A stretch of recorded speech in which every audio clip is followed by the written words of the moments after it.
Damn, son, where'd you find this?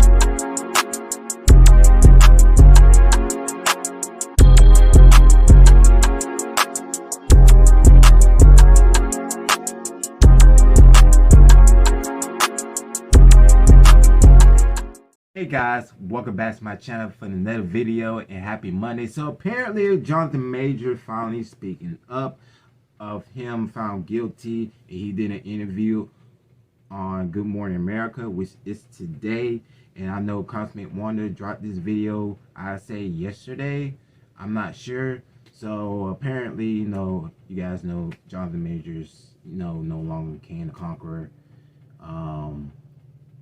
and this man's still innocent. I don't give a fuck. Nobody said. I'm Team Majors all the way.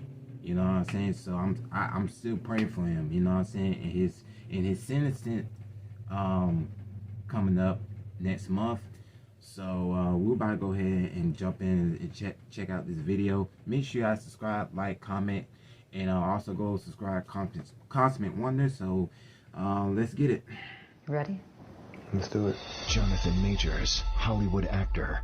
Why did you decide you wanted to talk now? Now his first interview anywhere since being convicted of assaulting his ex-girlfriend. Your reaction to that verdict? What does he now want you to know? The emotional exclusive. It's been hard. I'm sorry. Breaks this Monday morning You think you'll ever work in Hollywood again? on ABC's Good Morning America.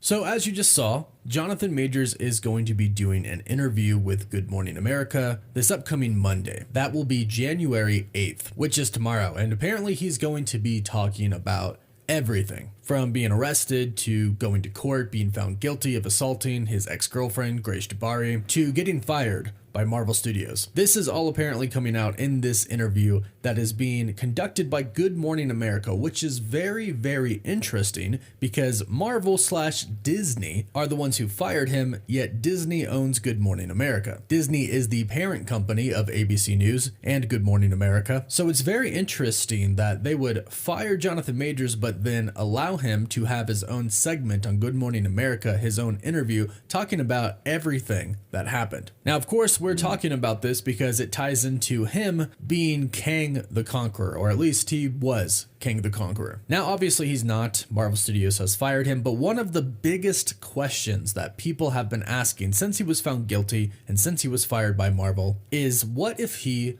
appeals? What if he appeals, which he most likely is going to, and what if he wins? What if he appeals and brings up some specific points or errors that might have occurred in the trial, and it turns around, they decide he's not guilty, that he didn't assault his ex-girlfriend Grace Jabari, or, and I've even heard one lawyer state this, that if he did indeed hurt her in trying to retrieve his phone in New York, that's actually, according to this lawyer, under law allowed because she took his property and he is allowed to use forces to get that back. Full disclosure, I am not an attorney. This is something I saw an attorney say on the news. The point of mentioning that is there are things that they could bring up in this appeal to try and get the court's decision to be reversed and find him not guilty. So what happens then? Does Marvel take him back? Does Marvel rehire him? They have done this before. James Gunn is the biggest example. They fired him, but then they took him back, and he went on to continue to direct and write Guardians of the Galaxy Volume 3. So Marvel has done it before. Who's to say they can't do it again? And what's interesting is this interview is really painting him out to be a victim here. In the clip, the interviewer says, "Why did you decide to speak out now?" And the narrator states that it's his first interview after being convicted of assaulting his ex-girlfriend. But then the narrator says, what does he now want you to know? And they call it an emotional exclusive interview. And of course, this is put on by his PR team, right? This is a part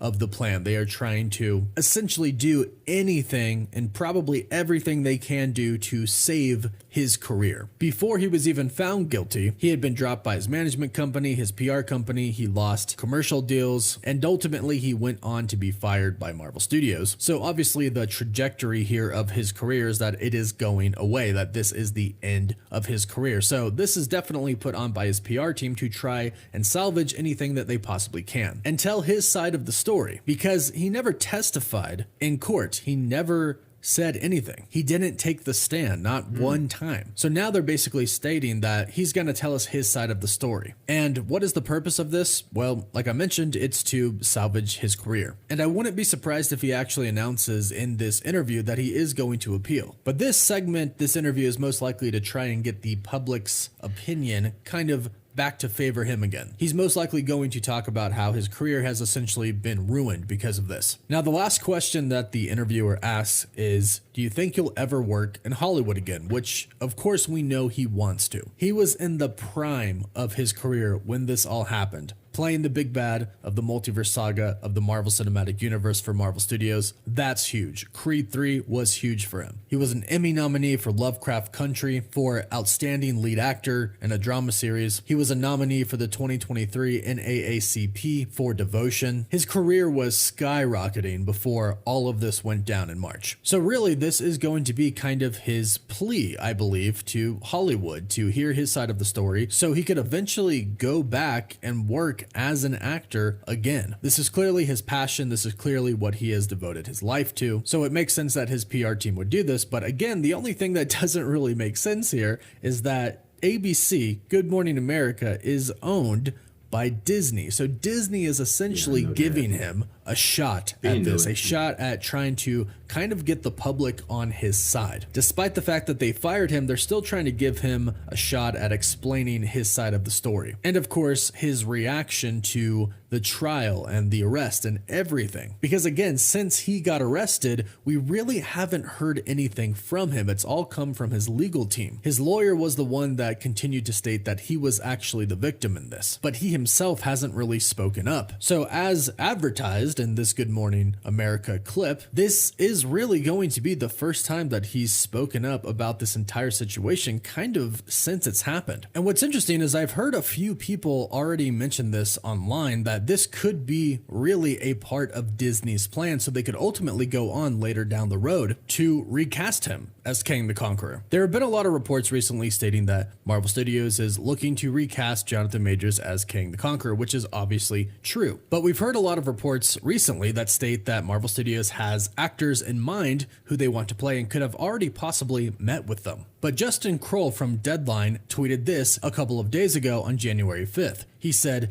"See a lot of who will play Kang next, and here is a top contender for Kang comments this week. And all I'll say is this. Don't expect that news anytime soon. There will be plenty of Marvel breaks in the coming weeks on various fronts, but don't hold your breath on that one." He continued to state, "This isn't dismissing any rumor this week about potential contenders for the role. I don't have any intel on those being true or not true. Just letting you know. If I were betting what gets announced first, Kang or the Field, I'd put money on the Field." So this week it was announced that Coleman Domingo was one of the potential actors that Marvel Studios was looking at to replace Jonathan Majors as Kang. This is obviously the other rumors that he was talking about. But from what he said, based off of what he seemingly knows, it sounds like Marvel Studios isn't going to recast anytime soon. Perhaps they are giving this a little bit of time. And some of the speculation is right now is that Disney, again, who owns Good Morning America, is giving him this opportunity to share his side of the story to try to get the public kind of to feel sorry for him and maybe even a little bit on his side. That way, if they do decide to recast him as Kang the Conqueror at any point in time, they won't get that much backlash for it. And in fact, maybe even some people will welcome him being recast as Kang the Conqueror. Now, having said that, it probably will only happen if he appeals and ends up being found not guilty. If he doesn't appeal and everything kind of stays as is,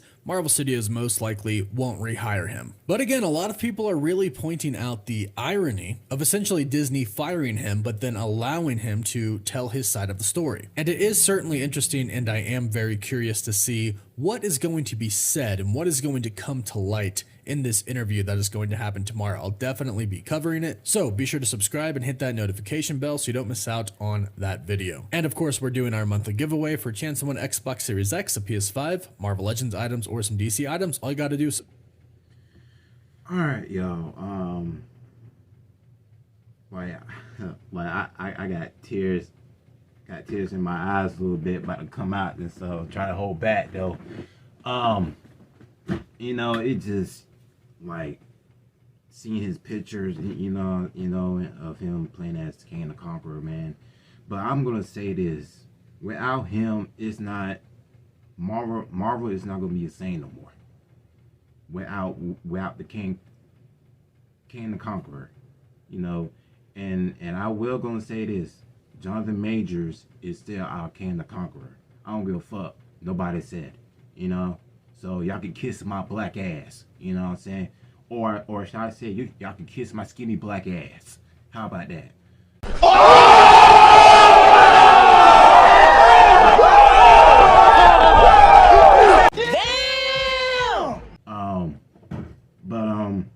But I'm definitely gonna watch of his interview, to hear his side of the story, because this man is still innocent.